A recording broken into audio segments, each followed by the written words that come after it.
As the Grizzly Creek fire raced down canyon walls outside Glenwood in August of 2020, City Councilwoman Ingrid Wussow watched from her deck. You were hearing the helicopters and the planes overhead.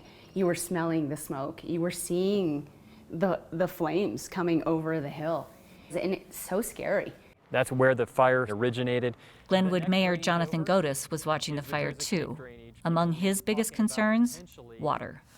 Very shortly after we came to grip with where the fire was, how it was being fought, we then worried significantly about the watershed and what that meant for us being able to have any water in the future. In areas where you see high severity, you would have a very thick layer of ash.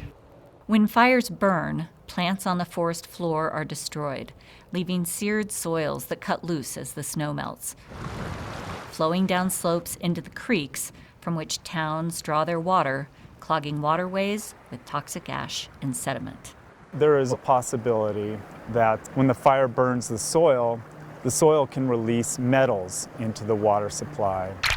That can result in toxicity, sometimes lead, mercury, possibly arsenic. They can be dangerous. Since the fire, Glenwood has scrambled to rebuild its water plant, preparing for a spring runoff like none it has ever seen. The source water that will be coming to us in the spring runoff will be somewhere between 3 and 4 times the sediment loading that we're normally used to. So it's a significant change because right now we have amazing water. Like other Western communities, Glenwood officials are deeply worried about the future.